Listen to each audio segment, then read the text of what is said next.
Okay, hi everyone. My name is Matthew McKenzie.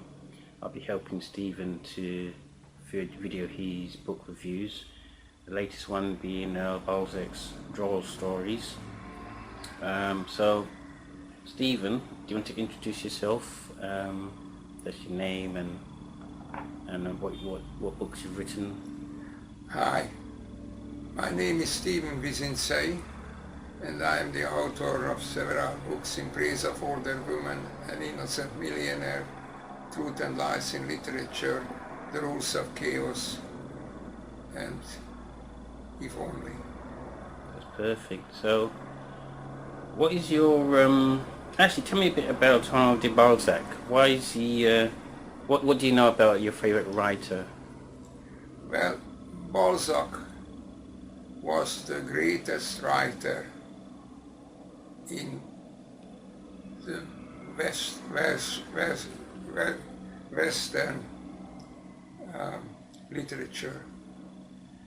He was the greatest writer because he lived in a time when there was no political correctness, there was no party line, and everybody had to follow his own inclination.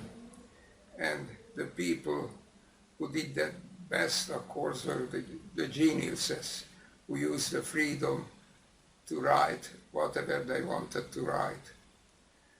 A great literature in France, the beginning of the 19th century, Stendhal and Balzac were the greatest writers in Western literature because they not only great writers, but they also had an audience. The Napoleonic Wars made the class which served Napoleon very rich. You know, they looted all over Europe. But when the Bourbons came in, their power was gone, but their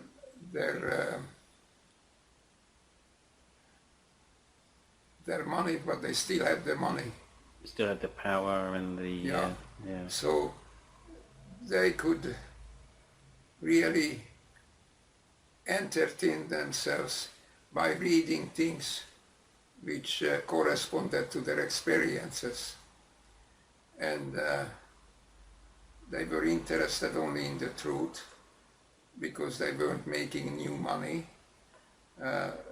They made no money under the Bourbons, but they had what they had, and particularly the women who had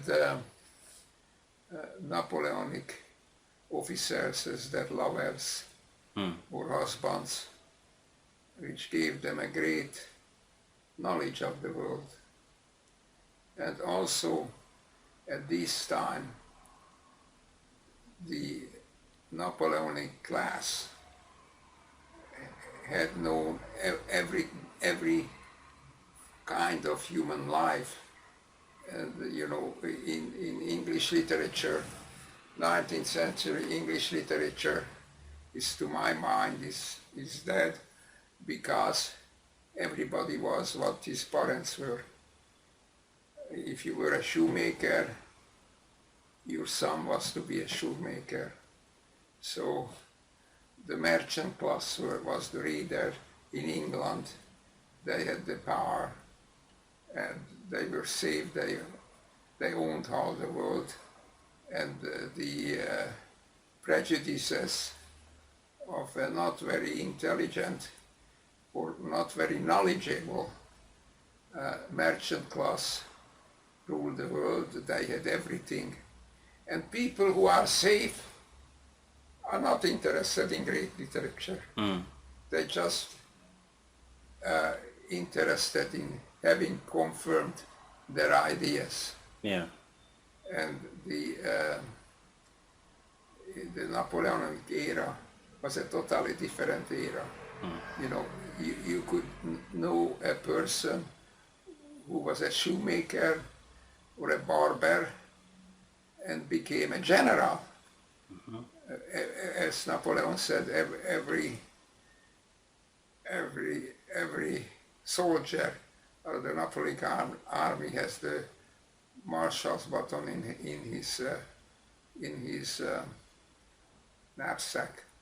And indeed, many people who were very low became high officials, and the reverse was also to the people of the ancient regimes. The old dukes became shoemakers and barbers to have a living. So this was a unique period in human history in 18th, 19th century France, that people weren't defined by their profession. Whoever you were, you can't about anything. So writers with genius could be able to distinguish between a character's profession and his character. This was very difficult for somebody to do like Dickens, because his characters were defined by their trade, by their profession. It was very difficult for them to be different, or the writer to see them separately, their character and their social position and their profession. This existed for everybody in France in the 19th century. So the first part of the 19th century became just as free as anybody's imagination could go. And again, by the second half of the 19th century, when you had Flaubert, and second part of the 19th century, French literature became very much like English literature, because it was very Victorian. Yeah. Madame Bovary and these kind of books were very poor examples of what a safe society become. But when people could be seen for what they were, apart from their profession, they were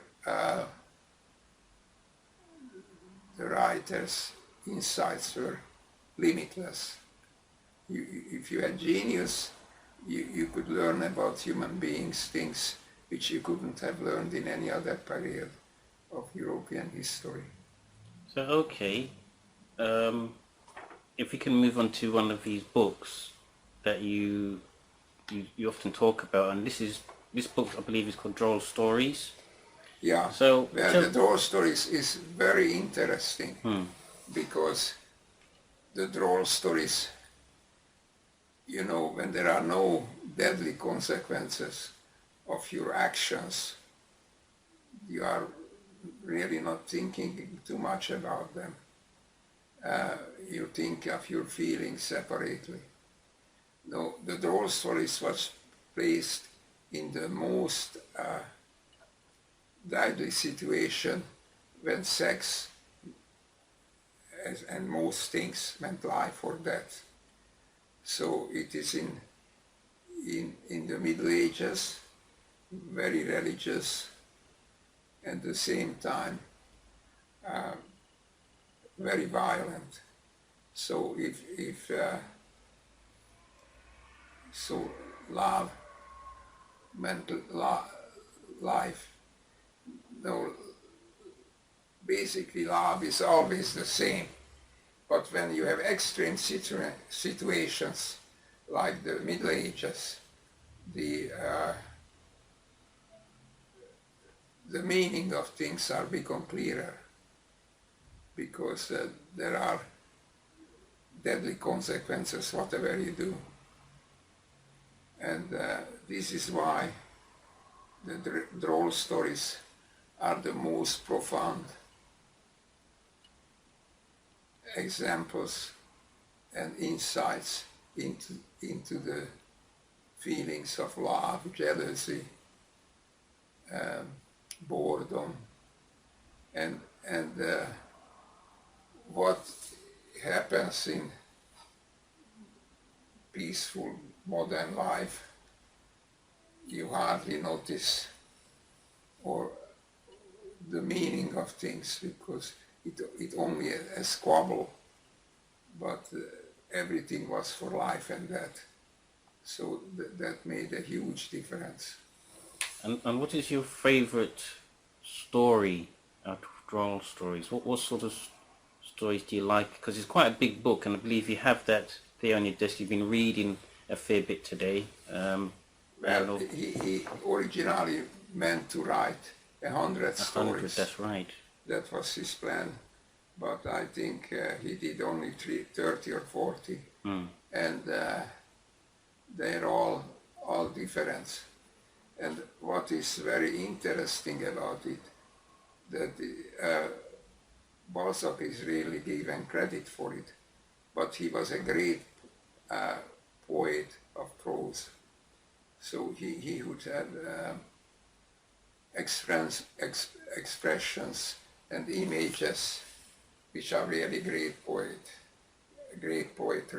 like to describing a hot-blooded Moorish girl when he walks by the cottage of a gardener. He found that his salad has grown. You know, his fear. Or when the judge sees, again, sex was a great crime, and especially with a Moorish girl, a Mohammedan girl. And so sexual jealousy, get this poor woman murdered. And they do it all very officially. They have an ecclesiastical court, church courts, and but when the judge goes to examine the girl,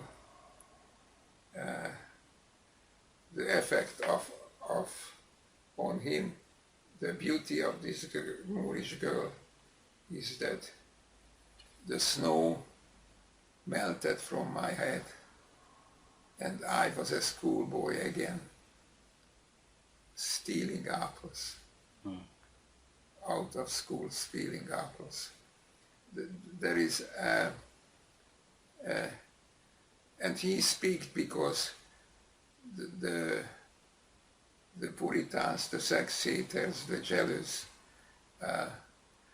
had confidence in my cold senility. That's why they chose him for the judge. And in every story, not arrangedly great, but out of the 40 stories, at least 30 are unequal masterpieces. Yeah. And they tell you more about, if you want to learn about love and the various emotions which come to play with love, you read the Droll stories. It was such a dangerous book that until the 19th century nobody dared to translate it. Okay. In the 19th century, Balzac was the most famous writer in the world. So finally they translated him, but the translator didn't give his name. I had to spend time to learn his name because he didn't dare to put his name to the translation. But it was a fantastic translation. And I think there is no more insightful, more profound book can be read about love than the Droll stories. If you read the Droll stories, you will know a great deal more about love, and you learn a great deal more about yourself. And so it would change your life. Excellent. So we'll wrap that one up. I'm going to do another video soon. I do hope you tune in and watch that, and I'd like to thank Stephen to giving us his views about Droll stories. We'll see you next time, and I really hope you enjoyed the video.